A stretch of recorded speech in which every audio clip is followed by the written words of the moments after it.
El nombre de Dios en hebreo es YHWH. Es curioso que no tiene vocales este nombre, y esto se debe a que en el hebreo antiguo no se usaban las vocales al escribirse. De hecho, en la Torá no hay vocales. Es por esto que a través de los siglos los eruditos debatieron sobre cuál es la manera correcta de mencionar o pronunciar el nombre de Dios. Para ser exactos, el nombre del Creador no está conformado por YHWH y su nombre no es Jehová. Las letras correctas son en hebreo, Yud, Hei, Vav, Hei. ¿Cuál es el verdadero nombre de Dios? A continuación, vamos a ver la respuesta de este verdadero judío que nos enseña con raíces hebreas, el cual es de suma importancia que tú lo veas. Esto fue la respuesta que le dio al pastor Jaziel, más conocido como ¿qué dice la Biblia? Ojo, este video no es para criticar al pastor Jaziel. Le queremos, le respetamos porque es un gran siervo de Dios. Pero hay cosas que nos equivocamos. Y esto fue la respuesta de este judío con raíces hebreas. Y también te invito a que te unas a nuestro grupo de WhatsApp. El enlace está en el primer comentario, para que así no te pierdas ninguno de nuestros videos que estaremos subiendo. Ni más que decir, comenzamos con el video. El nombre de Dios en hebreo es YHWH. Es curioso que no tiene vocales este nombre, y esto se debe a que en el hebreo antiguo no se usaban las vocales al escribirse. De hecho, en la Torá no hay vocales. Es por esto que a través de los siglos los eruditos debatieron sobre cuál es la manera correcta de mencionar o pronunciar el nombre de Dios. Para ser exactos, el nombre del Creador no está conformado por YHWH y su nombre no es Jehová. Las letras correctas son en hebreo, Yud, Hei, Vav, Hei. La escritura tiene origen hebreo y sí había vocales en la pronunciación. Estas vocales respondían al uso gramatical y la combinación de las letras. El nombre de nuestro Creador fue dado al hombre en idioma hebreo, Yeh-Haya-Veh, que significa el que será, el que fue y el que es, que nos habla de la eternidad de nuestro Creador, de su cualidad atemporal. No tiene principio y no tiene final. Este nombre también aparece escondido en el Nuevo Testamento. Cuando Yeshua es crucificado, ponen una tabla sobre su cabeza que dice la siguiente frase: Jesús de Nazaret, el rey de los judíos. Uno de los idiomas que aparece ahí es hebreo y se lee de la siguiente manera: Yeshua Anotzri Bemelech Ayehudim, cuyas siglas son el nombre del Creador, Yud, Hei, Vav, Hei, Yahvé. Por eso los judíos pidieron que se retirara inmediatamente. Estaban viendo el nombre del Creador en Yeshua. Que la pronunciación más cercana a la verdad pudiera ser Yahweh, Yahvé, según algunos, y otros piensan que lo más acertado es decir Jehová, ya que al traducir la Biblia al español se le añadieron las vocales A o A, que vienen de Adonai, nombre que usaban los judíos para evitar decir el nombre de Dios, formando así el nombre de Yahuwah, que se pronuncia algo así como Yahuwah. Jehová no es la pronunciación correcta. Esta es la suma de las letras hebreas Yud, Hei, Vav, Hei, el nombre del Creador, y las vocales masoréticas de la palabra Adonai, que significa Señor. Este juego de letras, que ni siquiera se pronuncia Jehová, sino Jehová, fue un intento exitoso de los judíos de esconder el nombre de nuestro Creador para que no fuera pronunciado por ellos debido a una prohibición supersticiosa y para evitar que los gentiles lo pronunciaran también, ya que creían que se estaba profanando este nombre santo. Cada vez que decimos Jehová, estamos participando en este intento por esconder el verdadero nombre de nuestro Creador. Esconder o cambiar el nombre del Creador nunca fue su voluntad, lo podemos ver en la Biblia. Levítico 22:32, y no profanéis mi santo nombre, para que yo sea santificado en medio de los hijos de Israel. Yo, Yahvé, que os santifico. Al decir Jehová, estamos pronunciando un nombre que el ser humano puso para referirse al Creador, pero no es su verdadero nombre. En raíces hebreas también preferimos llamarle como la Escritura se refiere al Creador. En Génesis 1:1 usa el término Elohim para referirse a Dios. Elohim significa poderoso, fuerte, grandeza, autoridad suprema. En Génesis 17:1, el Creador se presentó con Abraham como El Shaddai, que significa todopoderoso, omnipotente, el todo suficiente. En Éxodo 4:10, Moisés se dirigió al Creador con el título Adonai, que significa Señor de señores, y se aplica solamente para nuestro Creador. Utilizar estos títulos para referirse a Dios es completamente bíblico y es un ejemplo que tomamos de los padres de la fe.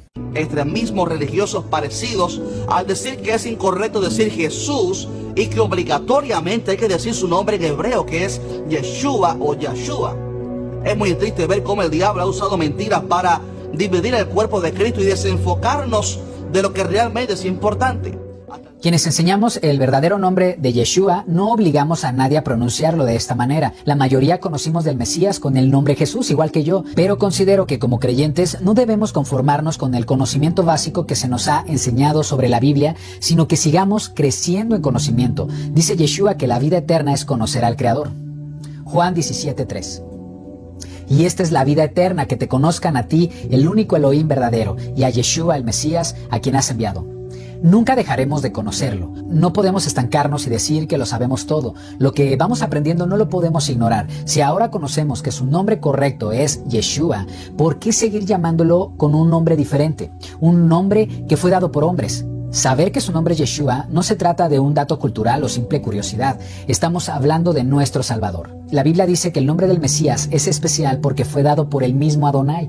Mateo 1:21.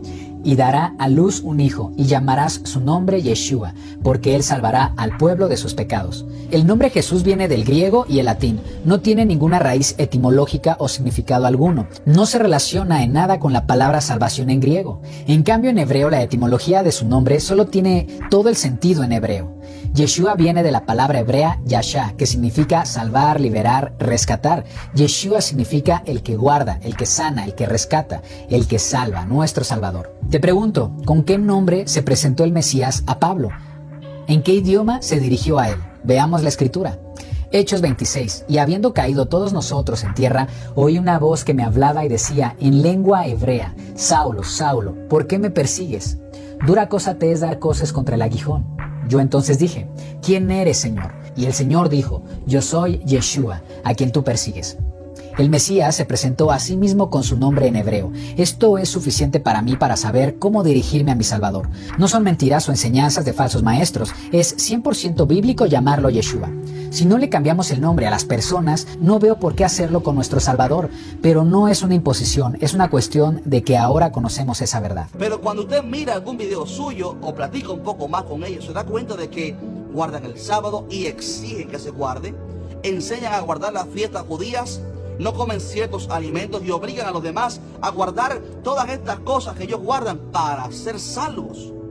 Los que guardamos Shabbat, fiestas bíblicas y alimentación levítica, no lo hacemos por alcanzar salvación. La salvación no es por obras y estamos convencidos que fue otorgada por el perdón de pecados gracias al sacrificio de Yeshua. Si guardamos estos mandamientos es porque son instrucciones de nuestro Creador y es una acción de amor. Shabbat es el cuarto mandamiento dado por el mismo Creador, así como Yeshua y sus discípulos guardaron el día de reposo. Las fiestas bíblicas vienen en Levítico 23, dados por el mismo Creador, como Yeshua y sus discípulos la celebraban. La alimentación de carne sana viene en Levítico 11, que son mandamientos del Creador, y de la misma manera Yeshua y sus discípulos guardaban la alimentación correcta y ellos no eran judaizantes. En la iglesia cristiana se ha enseñado que estos mandamientos son mandamientos de judíos.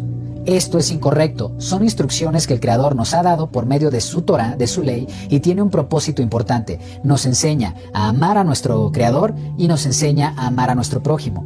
Ese es el propósito de los mandamientos. Dice 1 de Juan 2:4, el que dice yo le conozco y no guarda sus mandamientos, el tal es mentiroso, y la verdad no está en él. Pero el que guarda su palabra, en este verdaderamente el amor de Dios se ha perfeccionado. Por esto sabemos que estamos en él. Judaizante es una palabra que no aparece en la escritura, aparece la palabra judaizar y era una acción que hacía un grupo de personas que enseñaba que la salvación se daba por medio de convertirse al judaísmo. Eso es judaizar. El judaísmo está lleno de mandamientos de hombres y tradición que no provienen del Creador. Todo el pretexto que esta gente usa con mencionar los nombres de Dios en hebreo simplemente es la antesala o preparatoria para esclavizar a los cristianos en la ley de Moisés nuevamente. Fíjese que el enfoque... El término ley de Moisés hace referencia a la ley del Creador. La ley del Creador se integra por sus mandamientos y guardar sus mandamientos es algo completamente bíblico. Los mandamientos son la voluntad de nuestro Padre Celestial. No hay ningún pasaje en la Biblia que diga que la ley esclaviza, pero sí encontramos los siguientes versículos que hablan de que la ley o la Torah son un beneficio para nosotros. Salmos 19:7. La ley de Yahvé es perfecta, que convierte el alma. El testimonio de Yahvé es fiel, que hace sabio al sencillo. Salmos 119:1. Bienaventurados los perfectos de camino, los que andan en la ley del Creador. Salmos 119:44-45. Guardaré tu ley siempre, para siempre y eternamente, y andaré en libertad, porque busqué tus mandamientos. Vamos a ver también qué le dice Adonai a Josué para que tenga éxito. Josué 1:7. Solamente esfuérzate y sé muy valiente para cuidar de hacer conforme a toda la Torá que mi siervo Moisés te mandó. No te apartes de ella ni a diestra ni a siniestra para que seas prosperado en todas las cosas que emprendas. También vamos a ver qué dice Yeshua acerca de la ley. Mateo 5:17 al 20. No piensen que he venido para abrogar la ley o los profetas. No he venido para abrogar sino para cumplir, porque de cierto les digo que hasta que pasen el cielo y la tierra, ni una jota ni una tilde pasará de la ley, hasta que todo se haya cumplido. De manera que cualquiera que quebrante uno de estos mandamientos muy pequeños, y así enseña a los hombres, muy pequeño será llamado en el reino de los cielos, mas cualquiera que los haga y los enseñe, este será llamado grande en el reino de los cielos. En ese video se utilizan términos despectivos para referirse a quienes tenemos hambre de la verdad bíblica, nos dice grupos de impíos, supuestos maestros, pero Yeshua dice que quien enseña y hace todos los mandamientos desde el más pequeño serán llamados grandes en el reino de los cielos. La Biblia no habla de que la ley esclaviza, lo que sí dice es que somos esclavos al pecado, y el pecado significa transgredir la ley. Veamos 1 de Juan 3:4. Todo aquel que comete pecado infringe también la ley, pues el pecado es infracción de la ley. Como hemos leído, el pecado desde la perspectiva de la Biblia es transgredir la ley. Pensamos en la ley como algo negativo por la traducción inexacta que se le ha dado a esta palabra. Nos hace pensar en algo obligatorio, impositivo, incluso algo obsoleto. Pero en hebreo la palabra correcta es Torah. Tiene un significado más profundo y claro. Torah significa instrucción, enseñanza, dirección. Si guardamos los mandamientos del Creador es por amor a Él y obediencia. Dice su palabra que el guardar los mandamientos es amor a Dios. 1 de Juan 5:3, pues este es el amor de Dios, que guardemos sus mandamientos y sus mandamientos no son gravosos. Esto es importante que usted lo sepa, el poder de Jesús no está en la buena pronunciación de su nombre, sino en la identidad de quién Él es y la identidad de quién está usando ese nombre. La realidad es que el cristianismo no comprende la verdadera identidad de Yeshua. Te voy a decir una verdad bíblica. Yeshua no fundó una nueva religión, no era cristiano, no iba al culto los domingos, no leyó el Nuevo Testamento ni comía cerdo. Yeshua era uno de la tribu de Israel, el león de la tribu de Judá. Por eso es judío, guardó la ley del Creador, guardaba el día de reposo y las fiestas bíblicas, llevaba una buena alimentación levítica. No fundó una religión, sino que ayudó a entender mejor la Torá y nunca leyó el Nuevo Testamento, este no se había escrito. Las escrituras que leyó están en el Antiguo Testamento, la ley o Torá, los profetas y los salmos. La Biblia nos enseña en Romanos 3:28 que el hombre es justificado por fe, sin las obras de la ley. Y también dice en Gálatas que todos los que dependen de las obras de la ley están bajo maldición. Aquí se mencionan dos versículos que han sido malinterpretados sobre el verdadero significado de obras de la ley. Así que se toman estos versículos como una prueba de que quien ha sido salvo no tiene que guardar la ley. Esto requiere que sea tratado en otro video, pero en resumen diré que si esta afirmación fuera cierta, entraría en contradicción con lo que dice toda la Biblia. El mismo Pablo entraría en contradicción consigo mismo, porque él estableció en Romanos 2:13, porque los oidores de la ley no son justos delante de Dios, sino los hacedores de la ley serán justificados. Los hacedores de la ley serán justificados. Cuando la Biblia dice obras de la ley, sobre todo en Romanos y en Gálatas, no se refiere a los mandamientos del Creador. De hecho, la traducción correcta en el griego debería ser obras de ley, ergon nomou. Y pueden comprobarlo con cualquier aplicación de traducción. Obras de ley es muy diferente a obras de la ley. Obras de ley se refieren a mandamientos y tradiciones humanas que se hacen pasar como leyes del Creador, como tradiciones judías, o cualquier otro ritual religioso del paganismo o sacrificios que hacían a sus dioses. En el tiempo de Yeshua, las enseñanzas de las Escrituras estaban contaminadas por lo que se llama tradición de los ancianos, que no era otra cosa que imposiciones humanas de cómo debemos relacionarnos con el Creador.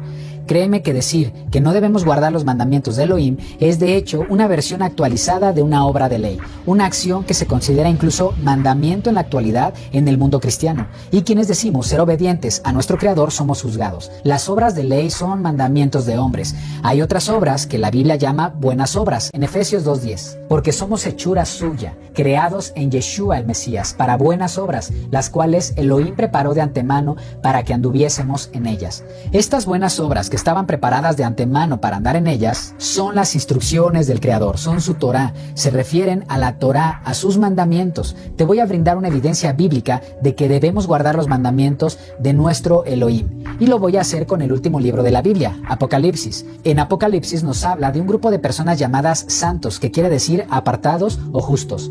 Apocalipsis 14:12. Aquí está la perseverancia de los santos, los que guardan los mandamientos del Creador y la fe de Yeshua. No somos judaizantes, no somos falsos maestros. Vemos la Biblia desde una perspectiva más amplia y completa, gracias a la perspectiva hebrea y al Espíritu Santo, al Ruach HaKodesh. Gracias a nuestro Padre entendemos que el Antiguo Testamento fue escrito en hebreo. En el Nuevo Testamento contamos con manuscritos en griego, pero la cultura era hebrea, con pensamientos y términos hebreos. Estudiar la Escritura desde las raíces hebreas nos abre un mundo de información que hace que nos maravillemos cada vez más de nuestro Elohim. Nos afirma en la fe. Termino con este pasaje de Oseas 4:6. Mi pueblo fue destruido porque le faltó conocimiento. Por cuanto desechaste el conocimiento, yo te echaré del sacerdocio, y porque olvidaste la ley de tu Creador, también yo me olvidaré de tus hijos. No hay que evadir el conocimiento, al contrario, prosigamos en el conocimiento de nuestro Creador y de nuestro Mesías Yeshua. Ahora, entiendo perfectamente que en este video de ¿qué dice la Biblia? Se piense de esta forma. Es una enseñanza que ha sido heredada. La influencia de Roma en el cristianismo del primer siglo comenzó a romper todo tipo de relación con el cristianismo primitivo que guardaba la Torá, los mandamientos del Creador y las raíces hebreas de nuestra fe. Quitaron de la doctrina todo lo que parecía judío, como el Shabbat, las fiestas o la alimentación levítica, que son mandamientos del Creador, no de los judíos como se ha enseñado. Esta influencia de Roma impuso una religión ajena a lo que Yeshua y los discípulos enseñaron. Esto se llama antisemitismo, y como efecto colateral hicieron que los judíos rechazaran al Mesías, a Yeshua, porque ya no tenía relación con la ley. Lo desconocen al separarlo de la Torá del Creador. ¿Y qué hicieron los judíos? Fortalecieron su doctrina de mandamientos y filosofías de hombres que anulan los verdaderos mandamientos de Adonai, haciendo que el judaísmo actual sea tan diferente al judaísmo que practicaba Yeshua y los apóstoles, más apegados a la Torá escrita y a la voluntad del Creador. Muchas gracias por ver este video. Que Adonai te bendiga y te guarde. Que Adonai te mire con agrado y te extienda su amor. Que Adonai te muestre su favor y te conceda Shalom.